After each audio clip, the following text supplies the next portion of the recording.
The dust in Helmand province settles differently than anywhere else on Earth. It doesn't fall. It drifts. It hangs in the air like something that can't decide whether to stay or go, coating everything it touches in a thin layer of gray-white powder that makes the living look like the dead and the dead look like they're sleeping. Senior Chief Aldrich Caldwell had been breathing that dust for 11 months.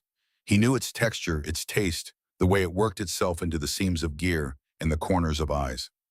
He knew what it smelled like when it mixed with cordite and copper, and the sharp scent of a building that had just been turned inside out by explosive force. He was moving through all of it now. 0317 hours.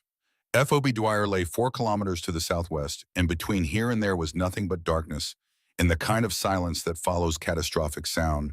The silence that isn't peaceful, that isn't quiet, that is just the absence of the noise that came before. Caldwell moved with his weapon up, his team spread out behind him in a staggered column. The night vision painted the world in shades of green. Every shape was a decision. Every shadow was a threat assessment. He had been doing this long enough that the decisions happen below conscious thought, processed somewhere deeper than language. He was looking for survivors. What he found instead was a hand. Small, pale against the gray rubble, fingers curled slightly like someone reaching for something just out of grasp. The wrist attached to it disappeared under a section of collapsed wall. He stopped, held up a closed fist. His team froze behind him without a word. He approached slowly, deliberately sweeping debris with his gloved hand the way a man handles something fragile, something that still matters. More of the arm appeared, then a shoulder. Woodland camouflage torn at the seam, caked with plaster dust and something darker. American. He keyed his radio. Got a body? Ours. 2 of his men moved up beside him. They worked in silence, that particular silence, the kind that accompanies the recovery of fallen Americans, where nobody speaks because speaking would make it more real than anyone wants it to be. They cleared the debris. The torso emerged, then the face. A woman. Young, mid-20s at most. Blonde hair matted flat with dried blood. Eyes closed. Skin the color of old paper, the color of someone the body had already started giving up on. Caldwell moved automatically. His hand went to her neck, 2 fingers finding the carotid, performing the professional courtesy that experienced men offer to the dead, the confirmation that makes it official, the gesture that lets you write the report with certainty. His fingers found a pulse. It was faint, threadbare, fluttering against his fingertips like something trapped behind glass. But it was there. She's alive. The words came out harder than he intended. Hard because in that moment, hard was the only thing standing between this situation and the chaos it was about to become. Get a litter, now. He looked down at her while his team moved. 7 entry wounds visible from where he stood. Chest, shoulder, left leg twice. Abdomen, right calf, left shoulder again. Dark stains spreading through the fabric and the patterns that men who have seen enough combat learn to read the way other men read weather. No visible exits. The rounds were still inside her. She should have been dead 6 hours ago. He looked at her face. He looked at her hands. And then he saw the detail that stopped him the way very few things in 23 years of service had managed to stop him. Her right hand. She was unconscious. She had been shot 7 times. She was lying in the rubble of a collapsed structure in a Taliban-controlled valley in the dark. And her right hand was still gripping an IV line. The needle was still in the patient's arm. Whoever the patient was had long since been evacuated. But Cora Harlan's hand had not let go. Even when her body gave out, her hand held on. Caldwell stared at that hand for a long moment. Then he keyed his radio. Havoc, Maine, this is Iron 6. Immediate dust-off. 1 urgent surgical. American female. Multiple GSWs critical. Elza at my position. He looked at her hand one more time. Tell them she's still working. 72 hours earlier, she had been someone nobody on Team Havoc had ever heard of. That was the way it always worked with replacements. They arrived nameless. They had to earn their names back through performance, through crisis, through the 100 small demonstrations of competence that added up over time to something like trust. The Kwan-3 bucked through turbulence at 22,000 feet, and HM2, Cora Harlan sat near the tail ramp with her medical kit between her boots and her eyes open, watching the cargo bay sway. She was small, 5'3" in boots, 118 pounds before you added the 68-pound kit that she had been carrying in one form or another for 6 years.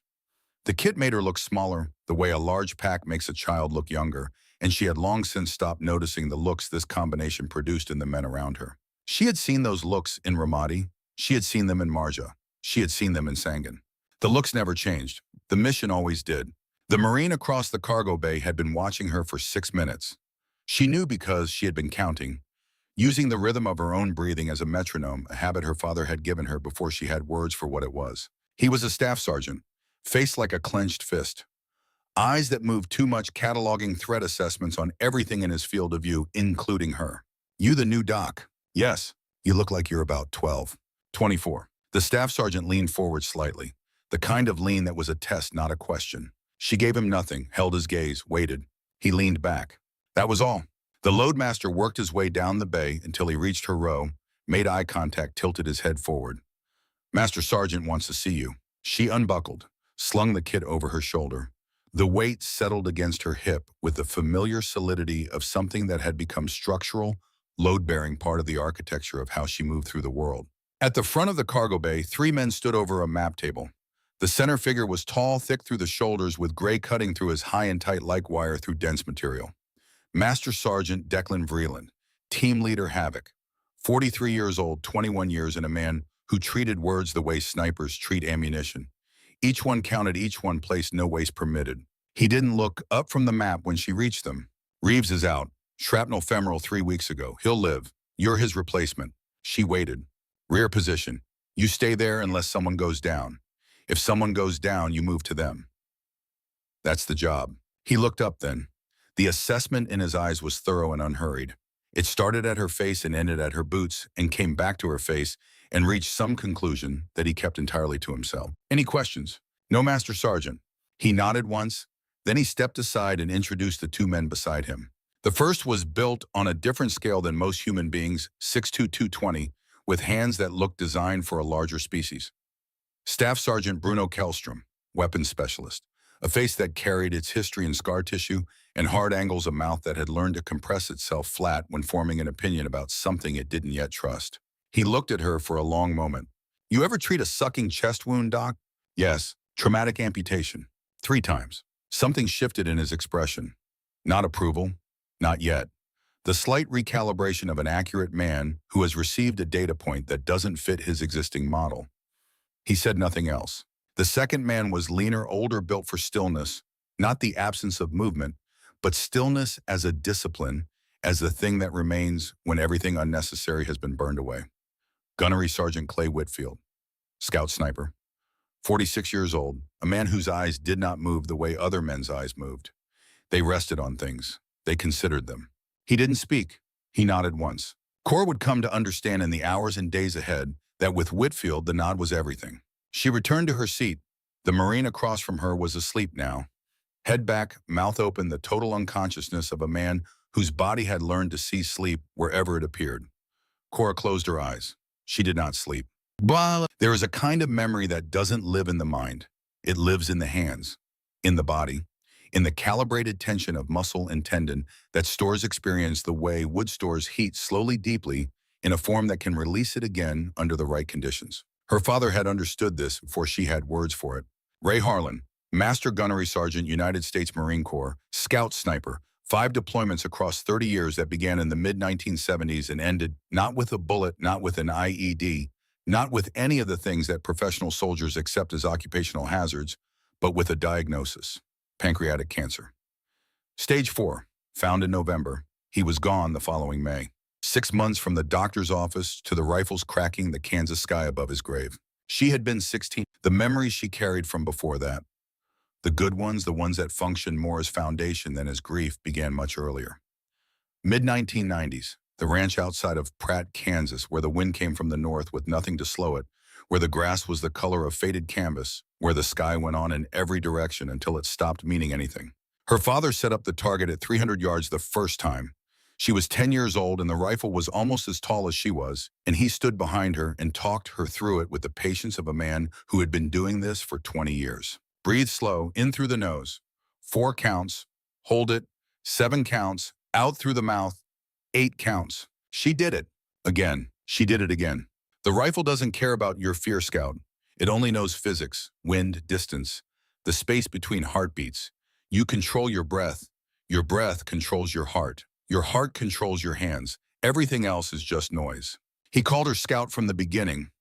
Not because of what she could do, she couldn't do anything yet. Not with a rifle, not at age 10, but because of the way she looked at things, the way she cataloged and analyzed and processed, the way she watched for patterns. Most people look at the world, he told her once. You read it. By 14, she was hitting targets at 600 yards with consistency that made the men at the range stop what they were doing. By 16, she was shooting at competition levels, the kind that had to be built through thousands of hours of deliberate practice, stacked on whatever inheritance she had received from a man who could hold his breath for 3 minutes without moving and read windage from the way a blade of grass bent at 200 meters. Then came the diagnosis. Then came the 6 months. At his funeral, she held her mother's hand and stared at the flag being folded into a tight triangle and listened to taps and felt something close inside her that she had not known was open. She made the promise there, at the graveside in November with the ground already hardening under the first real cold of the season. Never again. She would never pick up a weapon in war. She would save lives. She would not take them. 4 months later, she was watching the towers fall on a television in her high school gymnasium. She waited until she was 17. Then she walked into the Navy recruiter's office in Pratt, Kansas, and told the petty officer behind the desk that she wanted to be a hospital corpsman, not a sniper, not an infantryman, not any of the things her skills pointed toward like arrows on a compass. A healer, someone who ran toward the wounded while others ran away.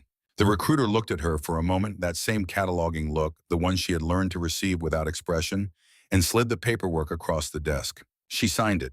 The C-130 descended into Bagram in the pre-dawn dark, and then there was a connecting flight to Kandahar, and then a helicopter to FOB Dwyer, and then she was on the ground in Helmand Province in January of 2009, and the air tasted like chalk and burned fuel and something older than both. FOB Dwyer was HESCO barriers and plywood in purpose. It existed because the mission required it and would cease to exist the moment the mission no longer did.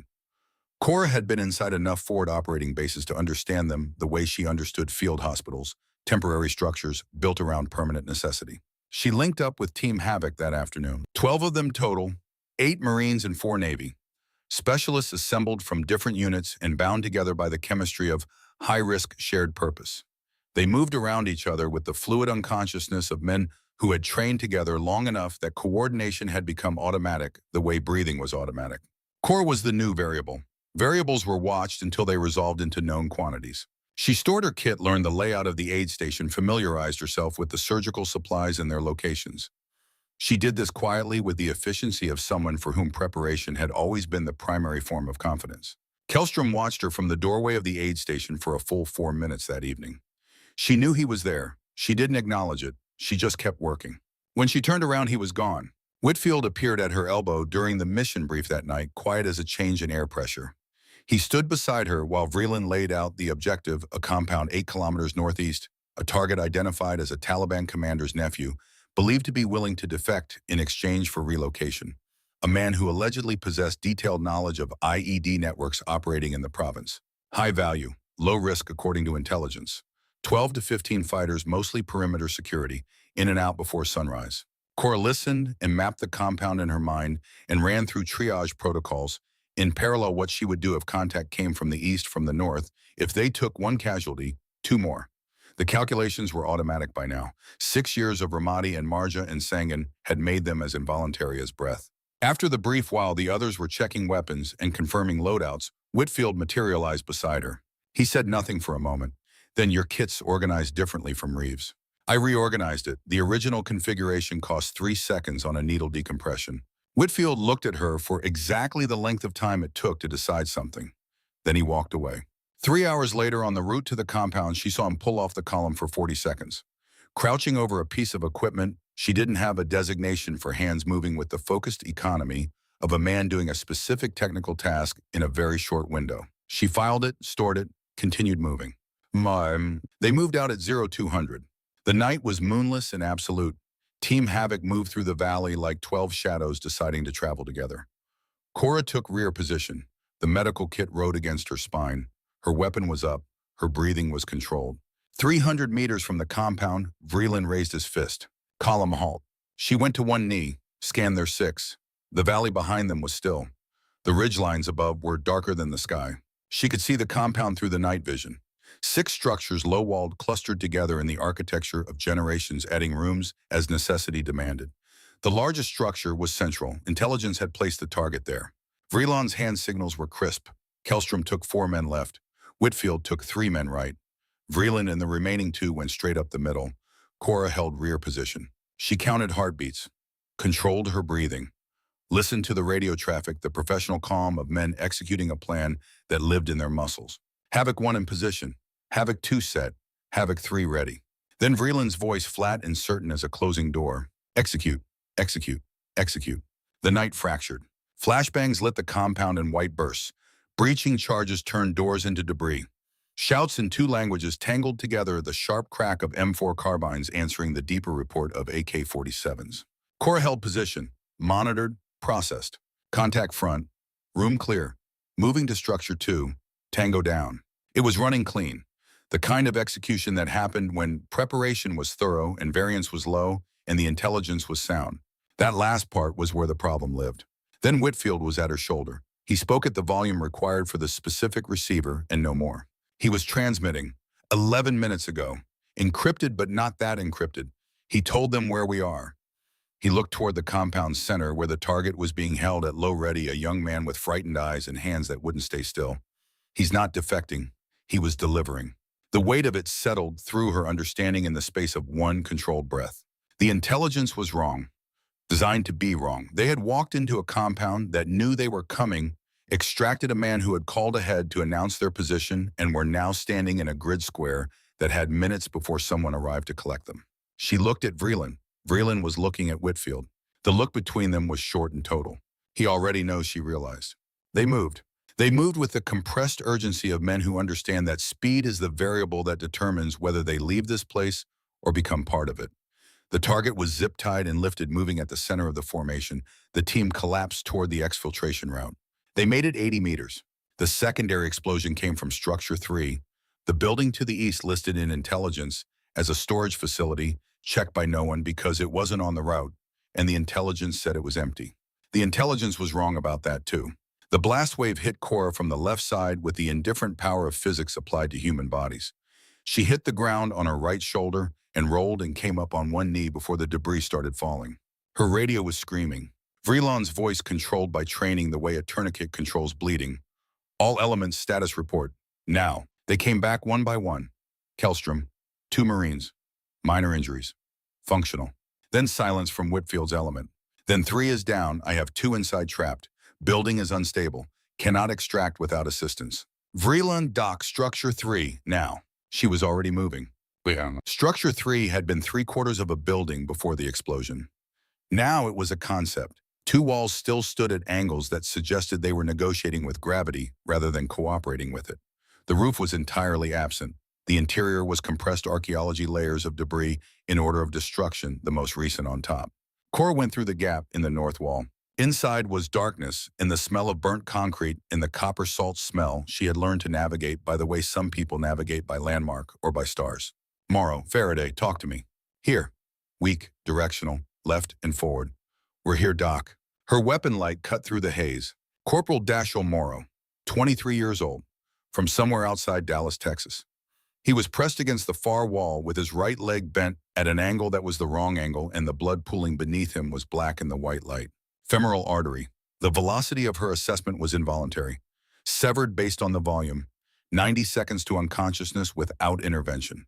Less if his pressure was already compromised. Beside him, Lance Corporal Liam Faraday, 19 years old, from Ohio, gasping in the shallow, terrible way of a man whose chest cavity is doing something it should not do. Neck veins distended, trachea deviated. Tension, pneumothorax, both critical, both dying, one of her. She dropped her kit and went to work. Morrow first. Combat application tourniquet high and tight above the wound. She cranked the windlass. 1 turn, 2, 3, 4. The bleeding slowed to a seep. 52 seconds. Stay with me, Tex. She looked at the wound at the tourniquet at her hands.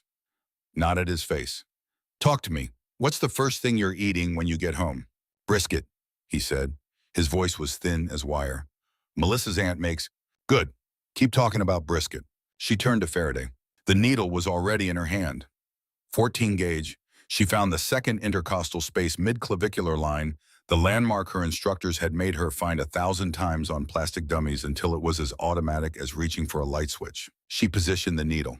And that was when the rifle shot cracked overhead. Close. Not the distant crack of a far engagement, but the sound of a round passing through air very near to where she was standing. More shots followed, the staccato rhythm of AK-47s, not suppressing fire. Close, coming closer. Her radio Vreeland's voice stripped to its essentials. Doc, QRF inbound from the north. At least 20 fighters. Extraction is delayed. I say again, extraction is delayed. She positioned the needle and drove it home. Air hissed out from Faraday's chest under pressure. He gasped, coughed. The blue at his lips began its slow recession. Outside, the gunfire intensified. Morrow found her eyes in the dark. He didn't say anything. He looked at the M40 leaning against the rubble behind her, his rifle, the one he could not reach, with a hand that barely responded anymore. He looked back at her. She looked at the rifle. 68 pounds of medical supplies on her back. The tools of 6 years of promises kept. And 10 feet away, 30 pounds of steel and glass and wood, the architecture of everything her father had given her, and everything she had sworn to leave unused. She started an IV on Morrow. Normal saline. Wide open, bottom time she wasn't sure she had. Outside voices in Pashto were closer now. She could hear boots on rubble. The metallic registration of weapons being chambered. 40 yards, coming toward the gap with the directional focus of men who know exactly where they're going. Morrow looked at the rifle. Faraday, barely conscious, still blue at the edges, turned his face toward her. His mouth moved. Please. In the compression of that moment, Cora heard her own words the way she had spoken them. The words from the November graveside, from the frozen Kansas ground, from the 16-year-old version of herself that had understood grief but had not yet understood war. And beneath those words, deeper, older, she heard something else. Her father's voice, not memory, something more immediate than memory. The specific register of Ray Harlan's voice on a Kansas afternoon when she was 14 years old and afraid. The rifle doesn't judge your reasons, Scout. It only knows physics. She reached for it. The M40 settled into her shoulder the way water finds the lowest point in a landscape, not forced, not chosen, simply going where it was always going to go. The stock against her cheek, the scope coming up, the world compressing into a circle of green-tinted darkness. Her heartbeat was loud in her ears, 120 beats per minute. She felt it, acknowledged it, began the sequence her father had given her. 4 counts in, hold 7. Out through 8, 120, 110, 100, 90. The crosshairs steadied. Through the gap in the wall and the grainy green amplification of the night vision scope, she could see them. 4 men moving in tactical spread weapons, up covering each other's movement, with the efficiency of fighters who had survived enough engagements to know what kept you alive in the next one. 30 yards from the gap, she found the first target, and then at the edge of her field of view, something else, movement on a rooftop 200 meters beyond the compound wall. A shape settling into position with a deliberateness she recognized before she could name it. A sniper, setting up a hide, angling the barrel toward her position with the patience of someone who had done this many times. She shifted. 680 yards according to the mental range finding she had been running since she entered the structure. Wind from the east, 10 miles per hour, maybe 12. She could see it in the way dust moved near the base of the far wall. Elevation adjustment, windage. 4 counts in, hold, out. She fired. The recoil punched her shoulder. In the confined space, the sound was enormous. Morrow flinched, Faraday gasped. Through the scope, she watched the bullet's arc. It missed. 4 inches left of center. She had underestimated the crosswind. The Taliban sniper didn't flinch. He had heard near misses before. He settled deeper into his position, tracking toward her muzzle flash. She worked the bolt. Smooth. Automatic. The muscle memory of 1,000 repetitions on a Kansas range 15 years ago, stored not in her mind but in her hands. 12 miles per hour, not 10. Quartering from the southeast, which changed the vector calculation. She adjusted. 4 counts in. She fired. The bullet took 3 seconds to cover 680 yards. Long enough to doubt, long enough to wonder. The sniper jerked once with the involuntary violence of someone whose body has stopped cooperating with their intentions. Then he was gone. The silence after was a different kind of silence. She worked the bolt again and shifted to the fighters approaching the gap. 25 yards now. She made the first shot, then the second. The remaining 2 broke for cover, the reactive decision of men who have encountered something they didn't plan for. She used the seconds they spent in cover. She set the rifle down and turned back to Morrow. His eyes were half closed. His pulse when she checked it was thready and rapid and too fast and too weak. She needed more fluid, and she was running low on saline, and the evac was still delayed, and the Taliban QRF was still out there, and she had just broken the promise she had made at her father's grave 6 years ago, above the frozen ground under the rifles firing into the Kansas sky. She checked Faraday. His breathing had deteriorated. She might need to decompress again. She did the next thing, then the next. Outside, the valley was beginning to fill with the sounds of the fight that was coming. Cora Harlan had her kit on her back and a rifle within reach, and two men who were still alive because she hadn't let go of either. Both hands. That was all there was. Oh! Part 2. Broken Vows. The radio came back to life at 03:29 hours, and it carried Vreeland's voice, and his voice carried the weight of a man transmitting information that cannot be softened by the way it's delivered. Doc, QRF is splitting, half moving to your position, half flanking east. We cannot reach you. Say again, we cannot reach you. How long can you keep those Marines alive? Cora pressed her thumb to Morrow's carotid. The pulse was there, thin as wire and fast as fear, but there. As long as you need me to, Master Sergeant. She heard Vreeland process this. 1 beat, 2. We're coming to you. Hold what you have. She held what she had. Morrow's IV line was running wide open. The saline bag collapsing slowly as fluid moved into a circulatory system, doing its best to compensate for what it had lost. Stage 3 hemorrhagic shock had a specific arithmetic blood pressure, dropping heart rate, climbing the body, beginning triage of its own systems, shutting down what wasn't essential to preserve what was. The tourniquet held. The bleeding from the primary wound was controlled. It was the secondary wounds that worried at her. The shrapnel that had come with the blast wave, the smaller injuries that didn't announce themselves the way arterial bleeding did. She ran her hands across his torso, systematically checking for the wet warmth that meant something she hadn't found yet. Nothing she could confirm. That was different from nothing there. She moved to Faraday. His breathing had stabilized after the decompression, the color coming back from blue to pale gray, not good but better than what it had been. She monitored his chest rise. Bilateral. Even. The lung was reinflated. For now. The thing about tension pneumothorax was that the needle bought time, not resolution. The air would continue to accumulate.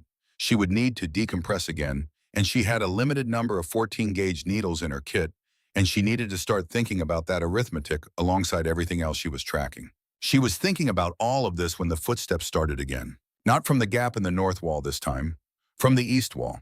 The section of outer wall that had partially collapsed in the explosion now offered a passage that had not existed 30 minutes ago. She picked up the rifle. 3 shapes moving through the dark, weapons forward, moving with the low center of gravity posture of men who had been shot at before and had learned from the experience. 40 yards. She was calm in a way that surprised her. Not the absence of fear. Fear was present. She could feel it in the elevated pace of her heart, in the sharpened quality of her attention. But the fear was information. Data. The body doing what it was designed to do, and she had been taught long enough ago to treat it accordingly. She had been here before. Not this structure, not these men, but this interior space, the narrowing that happened when everything unnecessary fell away and only the task remained. She fired, worked the bolt, fired again.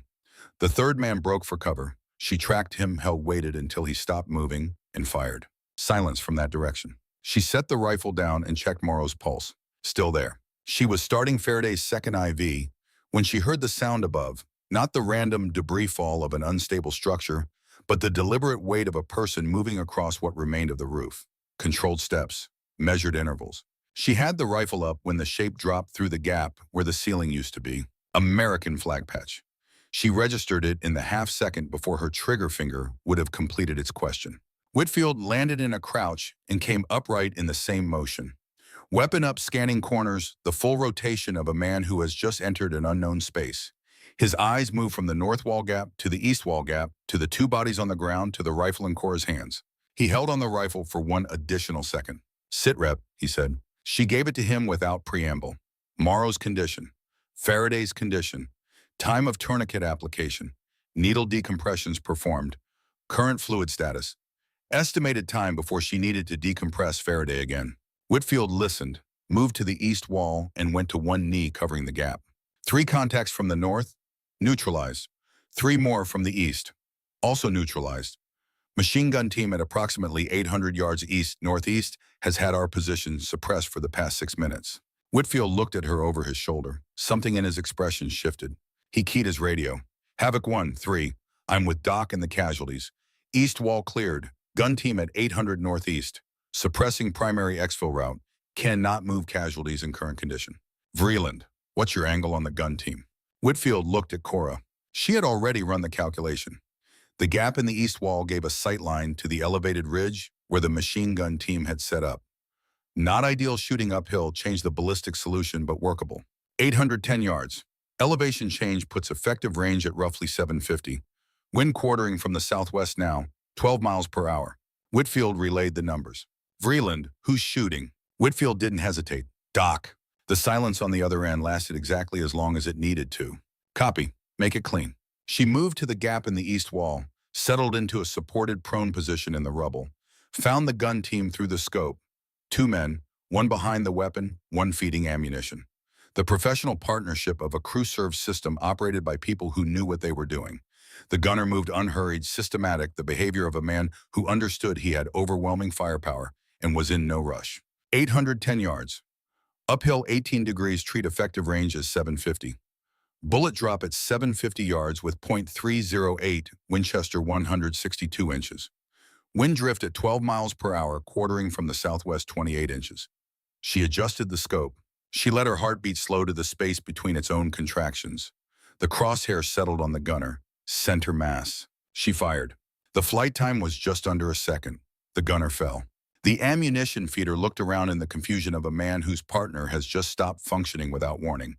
He turned in the wrong direction first, then the right direction. He was in the process of acquiring her muzzle flash position when she worked the bolt and fired again. The machine gun went silent. Behind her, she heard Whitfield release a breath he had been holding since she started aiming. She lowered the rifle and turned back to her patients. Morrow's eyes were open and tracking her, better than they had been 3 minutes ago. Then Whitfield's voice, and it was quiet in the way he made everything quiet, but under the quiet was something she had not heard from him before. Who taught you to read elevation like that? She checked Faraday's breathing before she answered. My father. Your father. He said it as though placing something on a scale. Ray Harlan. She looked at him. In the green-tinted darkness, his face was unreadable, except for his eyes, which were doing something that took her a moment to identify. They were recognizing something. Not her specifically. Something in her that corresponded to something he already knew. I was in Beirut, he said. 1983, I was 20 years old and I had been in country for 11 days, and there was an RPG team setting up on a rooftop 4 buildings over from our position. Someone engaged them from 1,200 yards. He paused. I didn't find out until 2 days later who it was. Ray Harlan, scout sniper. He saved everyone in that building. Cora said nothing. I've spent 26 years since then, knowing what a 1,200-yard shot looks like, knowing the kind of precision it takes, knowing the quality of that accuracy. He looked at the east wall gap where she had been shooting. You breathe exactly like him. The words arrived somewhere below her sternum and stayed there. She had been carrying her father for 8 years in the promise she had made above his grave in 6 years of keeping it, and now in the particular quality of its breaking. She had been carrying him alone. And Whitfield was telling her that her father had been present in her for all of it, in her hands, in her breathing, in the space between her heartbeats where the shot lived. She did not allow herself to respond to this. She filed it somewhere she would return to later under different conditions. I need to decompress Faraday again, she said. Whitfield nodded and turned back to the east wall. She went to work. The next 22 minutes were a particular kind of hell she had been inside before holding 2 deteriorating patients stable, while the world outside continued to generate new threats at a pace that exceeded her ability to address them individually. Vreeland collapsed the rest of the team to Structure 3. Kellstrom and 2 Marines came through the north wall gap with the controlled urgency of men who had covered the distance at a pace the terrain did not welcome. Kellstrom went directly to the south-facing gap and set up a firing position without being told. He moved like a man who understood exactly what a space needed and supplied it without consultation. Cora registered this and kept working. The firefight outside was ragged and intermittent. Now the Taliban QRF had lost their machine gun support and their sniper, and without those assets, the engagement had changed its character. They were still there, still applying pressure, but the pressure was different. Vreeland's voice on the radio, Bird is inbound, 14 minutes, LZ is still hot, we need it cleared. He stopped beside Cora on his way through, looked at Morrow, looked at Faraday, looked at the rifle, said nothing for a moment. Then Whitfield told me, the machine gun team. 810 yards, uphill, 2 shots. Vreeland's expression was a man updating a significant number of working assumptions simultaneously. He looked at her for exactly as long as the situation permitted. When we're out of this, he said, we're going to talk. He moved on. Kellstrom, from his position at the south gap, spoke without turning around. Morrow and Faraday stable. Stable enough. That going to hold, until the bird arrives. He nodded, still looking outward, his rifle tracking the darkness with the patient, unhurried precision of a man who had spent enough years doing this that patience had become something you could measure. She watched him for a moment, then she went back to Morrow. She was monitoring Morrow's indicators, working from what she could observe since she didn't have the equipment for a direct blood pressure reading when the radio changed its tone. Then the transmission that explained it. All Havoc elements be advised. We're getting indications of signal intercept. Our comms have been monitored. Unknown duration. Cora absorbed this. Signal intercept. Everything said on the radio in the past hour, call signs, positions. Casualty status had potentially been received by the people outside trying to kill them, which meant the conversation about her. Whitfield's voice relayed through the net reporting to Vreeland female 800+ yards precision. She understood with the cold clarity of a ballistic calculation exactly what that meant. They knew there was a female shooter. They knew the range. They knew the position. She held this and filed it and continued working because the helicopter was 12 minutes out, and Morrow's pulse was holding, and Faraday was breathing, and the information about what was coming for her did not change any of those facts. She prepared both men for transport, splinted what could be splinted, secured the IV lines, did a final assessment head to toe, systematic the inventory of a body that has been through significant trauma and needs to survive a helicopter ride in a surgical team. Morrow opened his eyes when she checked his pupils. Doctor, right here, Tex. We getting out. Helicopter is 11 minutes out. He was quiet for a moment. Then Melissa's going to lose her mind. Tell her the brisket brought you through. Something crossed his face that was close to a smile, and also something underneath the smile, gratitude of the kind that has no language adequate to it, the gratitude that exists between a person who was dying and a person who stood between them and that death. She looked away before she could receive all of it. The litter teams came through the North Gap 2 minutes before the helicopter arrived. They loaded Morrow first. Cora talked them through the positioning, the IV line management, the single instruction that mattered above all others: do not rotate his left leg at the hip. Then Faraday. She monitored his breathing through the loading sequence, one hand on his sternum, reading his chest rise the way her father had taught her to read wind, not through instruments, but through attention. She checked everything one more time. Then she slung her kit across her back and picked up the rifle and moved toward the gap. The helicopter was audible before it was visible, the percussion of rotor blades on heavy air. The sound that every soldier who has ever waited for evacuation knows the way they know their own name. The sound that means someone is coming. The sound that means there is a version of this that ends with you still alive. It came in low and fast door gunfiring in controlled bursts that traced lines of red light through the darkness, scattering the fighters that had been working toward their position. The landing zone was 40 meters from Structure 3. The litter teams were moving through the open ground with Morrow and Faraday and the focused speed of men who understood exactly how much time they had. Cora ran. Her kit was on her back. The rifle was in her right hand. 40 meters of total exposure, no cover, no concealment, nothing between her and whatever the darkness contained. She was 20 meters from the helicopter when the first round hit her. It came from the right and high, and what she felt was not pain at first, but pressure. The blunt impact of a high-velocity round, transferring its energy through her right shoulder, spinning her 30 degrees before her feet corrected, and she kept moving because stopping was not a calculation she was prepared to make. The second round caught her left side, and she felt the ribs go, the sharp crack of bone and the breath-stealing compression of the thoracic cavity, and she was still moving 8 meters from the helicopter, and she could hear Whitfield screaming her name into the radio. The third and fourth rounds hit her left thigh in rapid succession, and her leg buckled, but did not fail completely, and she was 6 meters away, and the crew chief was in the door reaching for her with his free hand. The fifth round entered her lower abdomen on the right side. She felt it pass through muscle and stop somewhere deep, the arrested motion of a bullet that has run out of the velocity required to exit. Her legs gave out completely. She hit the ground 4 meters from the door and kept moving through momentum and the refusal of her body to process what was being asked of it. The sixth round found her right calf.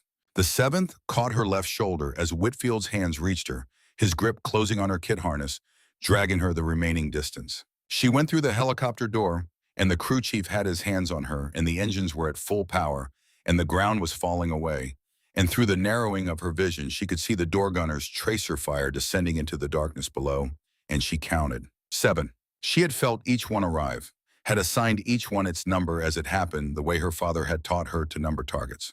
And through the closing down of her consciousness in the roaring dark of the helicopter cabin, she understood with the cold precision she applied to everything else that she had not been caught in crossfire. She had not been struck by the random violence of a firefight. She had been aimed at. Someone had listened to the radio traffic, had heard about the female shooter, had made a decision and communicated it and found a position and waited for her to break cover. She had been hunted. She held this knowledge as the darkness arrived, held it the way her right hand had held the IV line, because letting go was not something her hands knew how to do. What came back first was not sight, it was smell. The institutional smell of a hospital that has been cleaned so thoroughly and so often that the cleaning itself becomes the smell, antiseptic, floor wax, recycled air pushed through filters, and beneath all of it, the copper salt iron smell that no amount of protocol fully eliminates from a place where people arrive bleeding. Then sound, fluorescent lighting, a monitor, footsteps at a distance that suggested a corridor. Then light. Cora opened her eyes on a white ceiling and kept them open for a full 30 seconds before attempting anything else. She ran inventory. The information her nervous system provided was extensive, and most of it was in the category of severe. A face appeared above her, older. A face that had been delivering difficult news for long enough that it no longer added to the difficulty. White coat, an accent from north of Frankfurt. "Welcome back, Petty Officer Harlan. I am Dr. Reinhold. You are at Landstuhl Regional Medical Center. You have been here for 6 days." She tried to speak. Her throat gave her a dry rasp that contained no useful information. He held a cup to her lips. The water arrived like something essential she hadn't realized she had been missing. "The Marines," she said. Her voice was not yet hers, provisional, borrowed. "Both alive." He settled into a chair beside her bed. "Corporal Morrow underwent amputation below the right knee. He is recovering well. He asked about you this morning. Lance Corporal Faraday's lung reinflated fully with surgical intervention. He has been transferred out of intensive care." She closed her eyes. Something in her chest that had nothing to do with the cracked ribs settled into a different configuration. The confirmation that the math had worked, that the calculations had held. "Your wounds," the doctor continued. 2 rounds through the right shoulder, the first passed cleanly. The second fractured the acromion. 1 round to the left side, 2 ribs fractured, but the lung was not compromised. The margin was 6 millimeters. He said this the way you say a number that almost meant something very different. 2 rounds to the left thigh. The femoral was nicked. You are very fortunate there. 1 round to the lower right abdomen. It avoided every major organ. And 1 round to the right calf. The fibula is fractured. She counted them as he listed them. She had counted them as they arrived. 7, she said. "Yes. How many are still in there?" His expression shifted in the way of someone preparing to deliver information that belongs in the category of permanent. 3, 2 are positioned too close to the brachial plexus to extract safely. The third is adjacent to the posterior fascial compartment of the thigh in a location where the surgical risk exceeds the benefit of removal. He folded his hands. "They will remain where they are. For the remainder of your life, you will require additional screening at security checkpoints." She held this. 3 bullets. Left behind. Permanent residence. Part of the architecture of what she was now, the same way the promise had been part of the architecture of what she had been. She had already broken the promise. The bullets would not break. That was the difference. "There is a senior chief petty officer who has been visiting daily," the doctor said. "Caldwell, he would like to speak with you." She was not ready, but readiness was rarely the deciding factor. "Send him in." Caldwell looked older in hospital light than he had in the darkness of Helmand Province. The lines around his eyes were deep. He carried a cup of coffee he did not drink from while he was in the room. He sat beside her bed and looked at her for a moment without speaking. "You were holding the IV line," he said finally. "When we found you, 7 bullets and your hand was still on the line." She did not respond to this. "Morrow would have died before the evac arrived without the tourniquet," he said. "Faraday's lung would have gone without the decompression. The machine gun team would have pinned the whole element until the QRF overran them." He paused. "Whitfield told me about the shots. He told me about your father." "I made a promise," she said. "I know you did. I broke it." "No?" His voice was flat and certain. "What you broke was a cage you'd built around something that was already yours. That's different." He set down the coffee. "You saved lives with your medical skills. You protected those lives with your marksmanship. You didn't break your promise. You found out what it was actually made of." She looked at the ceiling. "Healing and protecting," he said, both forms of the same thing. She did not answer him. Agreeing required integrating something she had spent 6 years treating as incompatible, and integration was not the work of a conversation. It was the work of time, and she had 6 days of it behind her and an uncertain number ahead. Caldwell left after a while. The doctor administered something through her IV that softened the edges of the room. She called her mother on a Tuesday morning, 3 weeks later, when she could sit upright without the room reconsidering its relationship to horizontal. She had reasons for waiting. All of them were true. None of them were the real reason, which was fear. The fear of a person who has made a promise to someone they love and kept it for 6 years and must now explain why they did not keep it. Margaret Harlan answered on the third ring. Slow, honey. The warmth in her voice arrived before the conversation began establishing a climate. I was just thinking about you. Mom, she breathed. I need to tell you something. The warmth shifted, became careful. The wariness of a mother who has been waiting for the call she hoped would not come. I was wounded in Afghanistan 7 weeks ago. I'm at Landstuhl recovering. I'm going to be fine. She said it in the order she had rehearsed resolution first so her mother could receive the rest without the worst-case interpretation arriving before the truth. 7 bullets. 3 are staying in. The rest healed. Silence. 7? Her mother's voice came back smaller. Oh God, my baby. I'm okay, Mom. I'm healing. What happened? The cliff edge. I was protecting 2 Marines while I kept them alive. I picked up a rifle and I used it. She held the next breath for account. I broke my promise. The silence that followed had weight. It had 6 years in it, 6 years of her keeping it, and her mother knowing she was keeping it, and both of them living inside the promise as though it were a structure they both needed. You broke your word, her mother said. Yes, you promised me, at your father's grave. I know. How could you? Then something shifted. Her mother's voice moved from accusation into something more complicated, more interior. A long pause and then, your father wrote me a letter. Cora went still. 3 months before he died. I have been keeping it for 8 years. Her mother's voice carried the exhaustion of someone who has been carrying something alone for a long time and has arrived at the moment when they no longer have to. I kept it because I thought the time wasn't right. I kept thinking the right time would come. What does it say? She heard her mother move, the sound of a drawer, paper. He wrote, I'm not going to read all of it, but there is a part. Her mother's voice steadied into the recitation of something memorized, consulted so many times the words had become inseparable from the paper they were written on. He wrote, don't let the promise become a cage, Maggie. I taught her to shoot so she would never be helpless, not so she would never protect. The day will come when she needs both hands. Make sure she knows she has them. The room at Landstuhl was very quiet. He knew, her mother said. Your father knew that one day you would need both. He didn't teach you to shoot so you would become a weapon. He taught you because the world contains things that require being stopped, and he wanted you to be able to stop them when the moment came. Her voice broke at the seam cracked like something held together too long.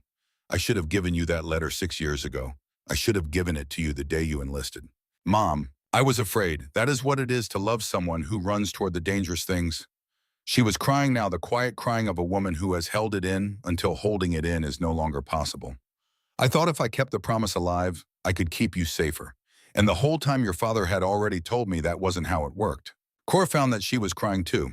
She had not expected this and was not prepared for it, and it arrived anyway the way it does when the thing you have been carrying reveals that it weighed more than you knew.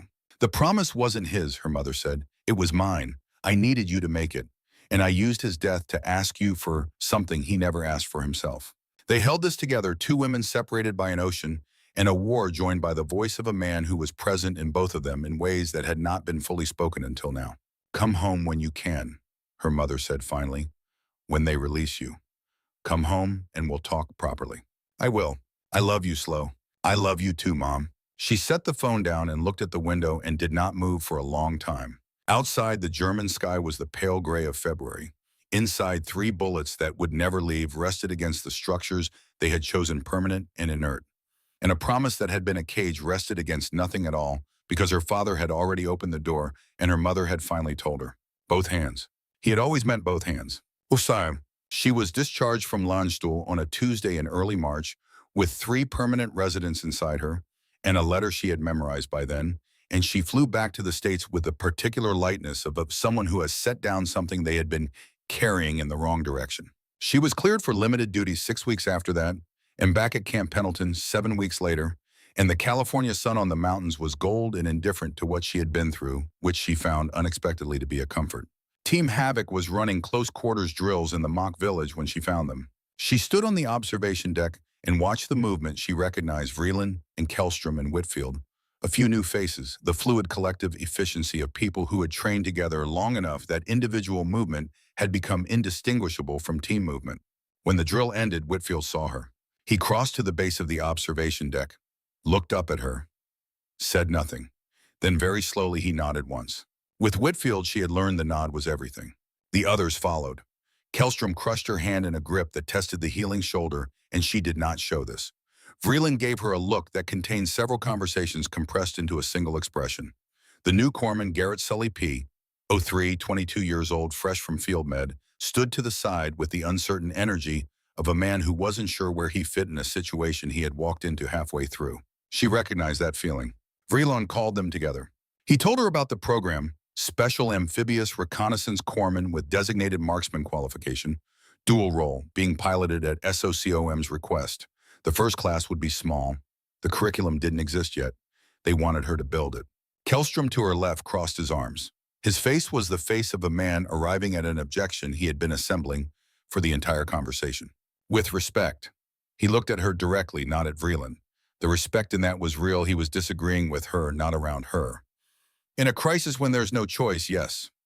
What you did in Helmand was what the situation required.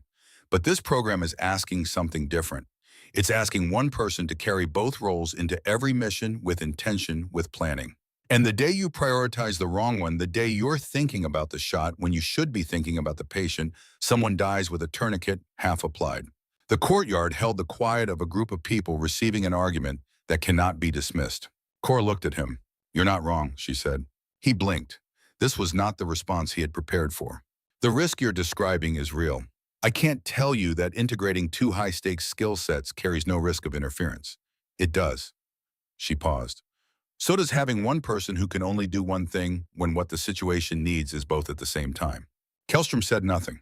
"I kept Morrow alive for 38 minutes with my medical kit while the machine gun team was holding your element down.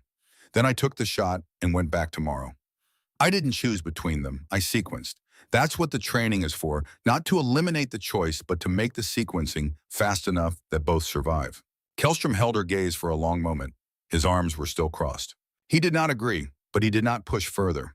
That was where they left it, standing in the California sun, with 3 bullets in her body that had no intention of leaving, and a letter from her dead father that had arrived 8 years late and exactly on time. She had not signed the paperwork yet, but she had stopped looking for a reason not to. Part 3, both hands. The paperwork sat on the corner of her bunk for 11 days. It was a single form, 2 pages dense, with the language of military bureaucracy, phrases like integrated operational capacity and dual-role tactical designation, and curriculum development and implementation authority, arranged in the careful syntax of an institution that had learned to say important things in the least direct way possible. Underneath the language, the meaning was simple. Sign this and you become something that has not existed before. Something between what you were and what you could be. Something that carries both kits and owns both skills and accepts both responsibilities. Not in the sequential way of a person switching between roles, but in the integrated way of a person who has stopped seeing them as separate. She read it on the first day and set it aside. She read it again on the 4th day and set it aside again. On the 11th day, she left it where it was and went to find Vreeland to tell him she needed more time. And Vreeland's radio went off before she reached his office, and the time she needed was taken from her by the mathematics of a war that did not operate on her schedule. Kunar Province, March 2009. The mission brief was short because the situation was evolving faster than intelligence could organize it. A Navy FA-18 Super Hornet had taken ground fire during a close air support mission over the Pache River Valley, sustained catastrophic hydraulic failure, and the pilot had ejected somewhere in the high terrain northeast of Asadabad. The emergency beacon was transmitting. Taliban forces in the area had heard the ejection and were converging on the signal. Combat search and rescue. The mission category that existed because the alternative was leaving Americans in the hands of people who had made clear repeatedly what they intended to do with Americans they found in the mountains. Team Havoc was wheels up in 18 minutes. Vreeland had looked at Cora when he said that. Not a question, not an order, a look that contained both, and also the acknowledgement that what he was about to ask her was not simple, and that he knew it. She was the best medic he had. Sully was still learning the geography of the kit, and there was every possibility that whoever they found at the bottom of the ejection would need things that only 6 years of field medicine could provide. "Harlan, I'm in," she said. She grabbed her kit before he could say anything else. In the red-lit cabin of the Black Hawk, 8 men checked weapons and ran hand signals and occupied themselves with the preparatory rituals that each had developed over years of doing this. The habits that were not superstition but functioned like it, the routines that established a baseline of control in situations that would very shortly contain none. Kellstrom sat across from her. He had said nothing since the conversation in the courtyard 11 days ago. In the intervening time, he had been professional and distant in the way of a man who had updated his position but was not yet prepared to announce it. She had not expected announcement. She had not been looking for it. He met her eyes now in the red light and held them for a moment. Then he nodded, not the weighted nod of Whitfield, something shorter and more careful than nod of a man who was not yet where he was going, but was no longer where he had been. She returned it. The helicopter banked into the mountains, and the conversation, such as it was, ended. They inserted 3 kilometers from the beacon and moved fast through terrain. The Cunard province specialized in steep slopes of loose shale ravines that required 3 times the distance to navigate as they appeared to require from above scrub that grabbed at everything. They had been moving for 19 minutes when the point man stopped. Cora went to one knee, scanned. Through the night vision, the terrain ahead was a catalog of shadow and rock. Then she saw it, a pressure plate in the dirt 6 inches from the point man's boot. The wire running from it disappeared under a flat rock to the right of the path, tracing the connection to a device she could not see, but could characterize without seeing. Improvised, crude in construction, reliable in function, the product of people who had learned through iteration what worked in the specific context of killing soldiers moving through narrow mountain terrain. She moved forward. Corporal Driscoll, 26, Montana. A man with the low center of gravity stillness of someone raised in big country, stood with the complete motionlessness of a person who has understood exactly what would happen if he moved. She crouched beside him, read the wire, read the plate, read the device as a system. There was a way through this. There was almost always a way through it if you understood what the device was trying to accomplish and could interrupt the logic at the right point. She had learned this not from formal EOD training, but from 2 EOD technicians she had worked alongside in Marjamen who had survived their profession long enough to develop opinions about it and had been generous enough to share those opinions with a corpsman who asked the right questions. She found the wire where it was accessible, traced it to its function, made the assessment. She cut it. Nothing happened. Driscoll let out a breath that contained his entire relationship with mortality, compressed into a single exhalation. They moved on. The beacon led them down into a ravine. The satellite imagery had not adequately communicated steep-sided, rock-floored channeling cold air down from the peaks in a steady current that found every gap in gear. The walls rose 40 feet on each side, which meant anyone on the rim above had complete positional advantage, and they had none. Whitfield read the terrain the same way Cora read it. She saw him adjust his movement, staying closer to the right wall. She did the same. The beacon grew stronger. They found him in a side channel wedged between 2 large rocks, in the posture of a man who had used what remained of his coherent decision-making to put solid things between himself and open air. Lieutenant Commander Robert Vance, 34 years old. The wedding ring on his left hand was still visible under the flight glove. He had been there for 2 hours and 11 minutes. Both legs fractured, compound fractures of the tibia, the bone visible through the flight suit on the left side in the stark way that compound fractures presented without ambiguity. His left arm was fractured in 3 places. The forearm bent at an angle that spoke to significant impact forces during the ejection sequence. Dried blood on the right side of his helmet mapped a scalp laceration she could not fully assess without removing the helmet, which she would not do until she had ruled out spinal involvement. He looked at her when she reached him. His eyes were present and tracking. That told her the most important thing about his neurological status. "Are you real?" he said, "or am I dead?" "You're not dead, Commander." She was already opening her kit. "I need you to stay very still while I work." "How still?" "Statue still. Don't help me. Don't adjust. Don't tell me what hurts unless I ask." He made a sound that was half laugh and half the involuntary vocalization of a man in significant pain. "Copy that." She worked fast. IV, axis in his right arm. His left was not an option. Morphine dosed for his body weight and the nature of his injuries. The legs required splinting before transport. She could not move him without immobilizing the fractures, because moving compound fractures without immobilization caused a cascade of secondary injuries that could kill a man the helicopter had come to save. She built the splints from what she carried and what the terrain provided, the improvised engineering of field medicine at night in a mountain ravine with limited supplies and unlimited urgency. She was 8 minutes into this when the shot hit the rock beside Whitfield's head. The impact of a high-velocity round finding a surface 3 inches from a man's face. Whitfield dropped below the rock without needing to think about it. Sniper, he said, entirely flat. Ridgeline, northeast. Cora kept working. The second round hit Kellstrom. It caught his body armor at the plate carrier, the ceramic plate doing what it was designed to do, absorbing the kinetic energy, converting a penetrating round into blunt force trauma that knocked him backward and took the air from his lungs completely. He went down hard against the ravine wall, chest heaving, unable to speak. Two Marines went flat against the ravine floor. Vreeland found cover behind the far wall. Driscoll pressed himself into rock. No one had an angle on the ridgeline. The ravine that had provided concealment from ground-level observation had become a channeling device. They were at the bottom. The sniper was at the rim, and the geometry gave him every position he wanted, and them none. Cora looked up. The ridgeline was northeast, elevated above their position by approximately 60 feet. The range findings she had been running continuously since they inserted returned a number. 1,180 yards. Uphill. Night conditions. Temperature at this altitude was dropping, affecting air density, affecting bullet drop. The wind in the ravine was coming down from the peaks. She could feel it on the back of her neck, steady and cold, approximately 14 miles per hour from the northwest. She had one angle. The side channel where Vance was positioned provided a sight line up and to the northeast that the ravine walls did not block. It was not a position she would have chosen. It was the position that existed. Vance's hand found her arm. She looked at him. His face under the morphine and the pain, and 2 hours alone in the dark, was entirely clear. The eyes of a man who has had time to think and has arrived at a conclusion. Go, he said. I'm stable. Do what you do. She held his gaze for one count. Don't move, she said. Statue still, you said. She picked up Whitfield's rifle.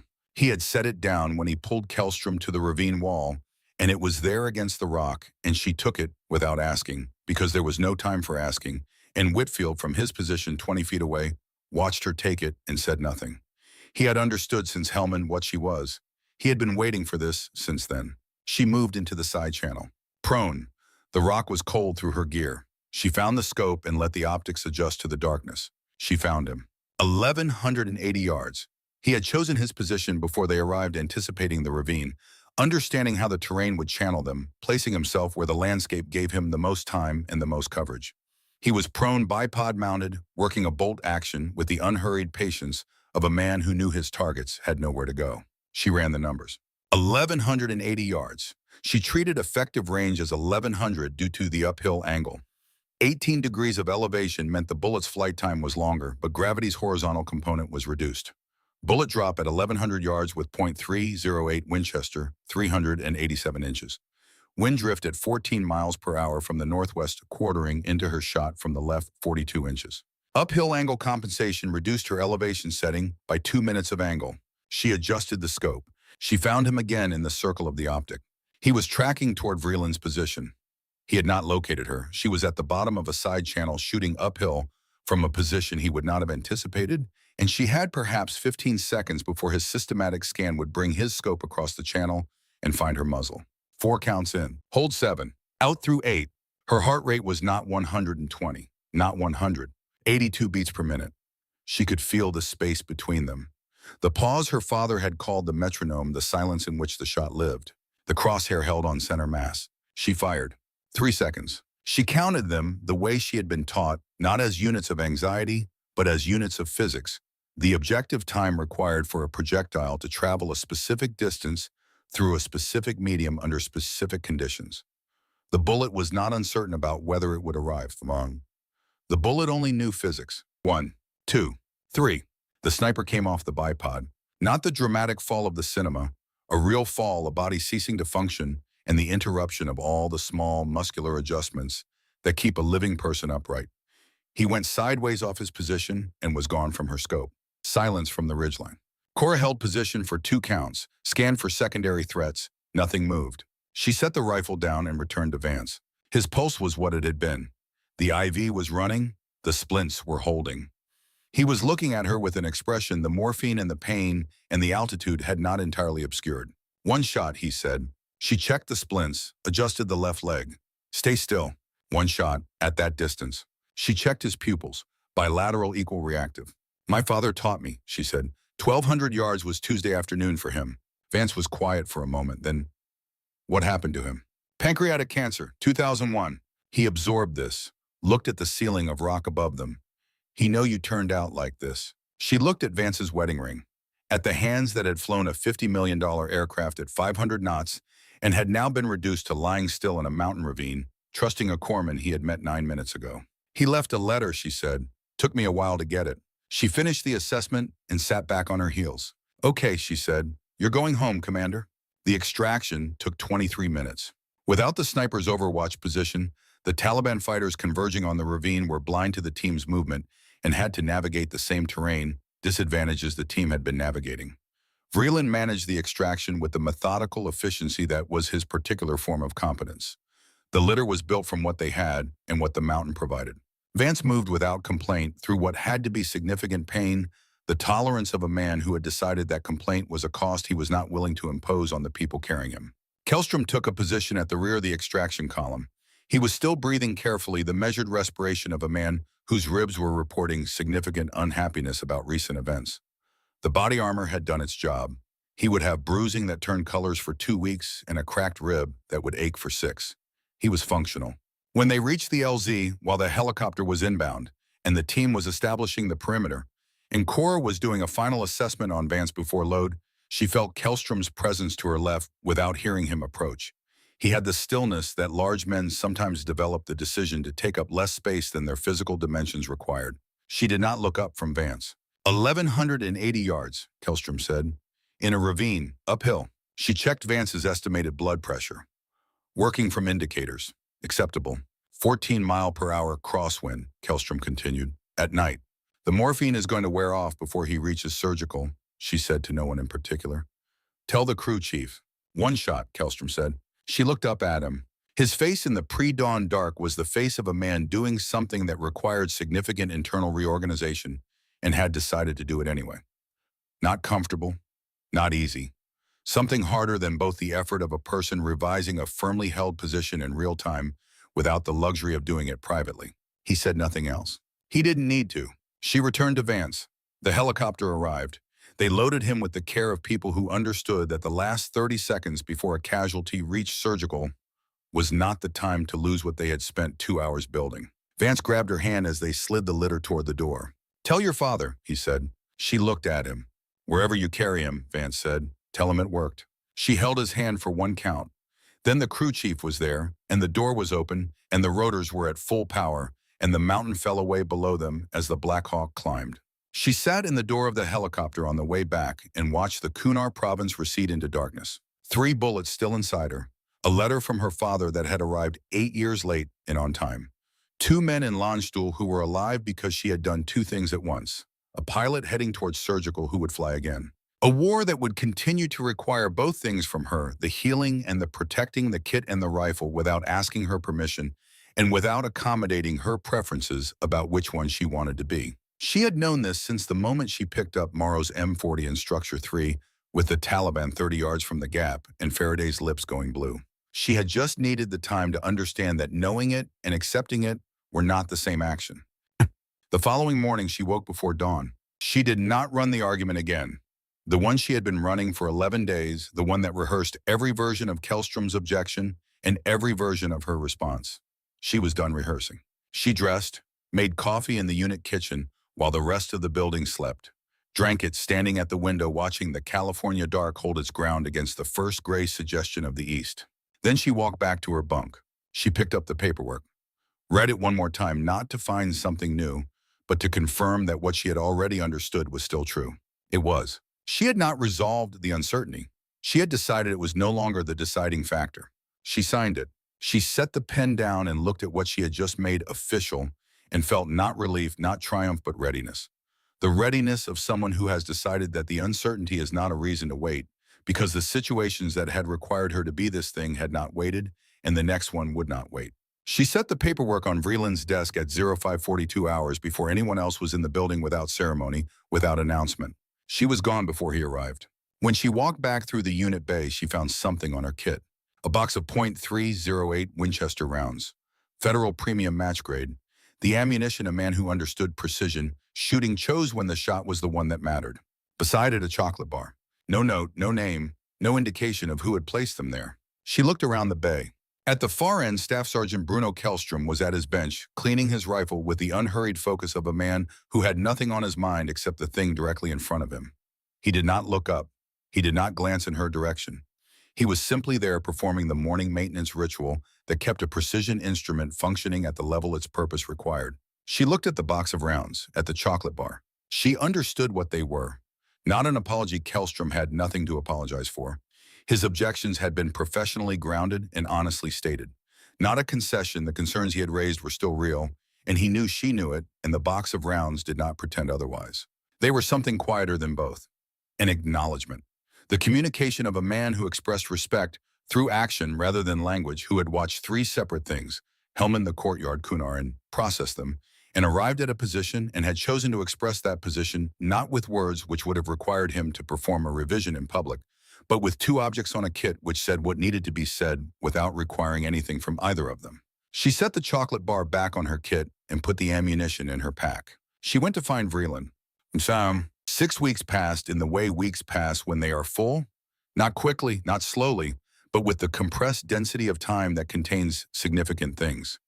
The SARCDM program paperwork moved through channels at the pace of an institution that had learned to treat urgency as a condition to be managed rather than accommodated. She was interviewed twice. She briefed a colonel whose name she did not retain and whose eyes retained everything. She submitted curriculum drafts that were returned with comments that were either specific and useful or vague and institutional, and she learned to distinguish between them quickly. She called her mother on a Tuesday evening in late April after the last of the reviews had been submitted. They approved it, she said. Margaret Harlan was quiet for a moment. Tell me what that means, she said, not cautiously, with the direct attention of a woman who had decided she was done being cautious about the things her daughter did. Cora told her the program, the students, the curriculum, what she was going to teach and why it mattered, and what the people who came through it would be able to do that they could not do before. Her mother listened without interrupting the listening of someone who has stopped constructing objections while you speak and is instead simply receiving what you're saying. Come home first, her mother said when she was done, before the class starts. I can do a weekend. A weekend, her mother agreed, the accommodation of a woman who understood that a weekend was what was available and had decided to take it instead of negotiating for more. She went home. Kansas in May was the aggressive green that followed a wet spring, the full expression of ground that had been waiting through cold months. The ranch outside of Pratt looked the same as it had always looked, which was to say, it looked like her father because he had built most of it and maintained all of it, and it still carried his proportions in the width of the gate and the angle of the roof and the way the main building faced southeast to take advantage of the morning light. Her mother met her at the door. They stood in the kitchen and drank coffee and talked for 3 hours, and the talking was different. For 6 years, their conversations had taken place with the promise between them, the implicit structure of the agreement she had made at the graveside, and they had both navigated the conversations around it the way you navigate furniture in a dark room. Now the furniture was gone, and they were learning to move without the old caution. On the second morning, her mother came to her room before dawn. She was already awake in the pattern that had established itself in Ramadi and had never fully released her. Her mother stood in the doorway. Will you show me? Cora looked at her. The range, where your father used to take you. Her mother's hands were folded in front of her, the way she folded them when she was doing something that required a particular kind of steadiness. I've never been. I never wanted to go, but I want to go now. They drove out in the pre-dawn dark down the dirt road, along the north edge of the property to the flat ground beyond the tree line where her father had built the range 20 years ago. The target frames stood at their various distances, sun-bleached, but structurally intact. The shooting bench at the near end, weathered wood solid under her hand when she tested it. She sat up at the bench. She took her father's photograph from her jacket pocket, the one she had been carrying since Landstuhl, his face in the clear-eyed stillness of a man comfortable in front of a camera because he was comfortable everywhere. She propped it against the spotting scope. She set his dog tags beside it, the ones she had carried since his funeral. The weight of them, familiar enough that she had stopped noticing it years ago and noticed it now. She set her medical kit on the left side of the bench. She set the rifle on the right. 2 tools, 2 purposes, both hers. Her mother stood behind the bench and looked at the arrangement of objects, the photograph, the dog tags, the kit, the rifle, and did not speak for a long time. She looked at them the way a person looks at something that has resolved into its final shape when the thing you have been trying to understand about a situation finally makes itself plain. Cora loaded 5 rounds into the magazine.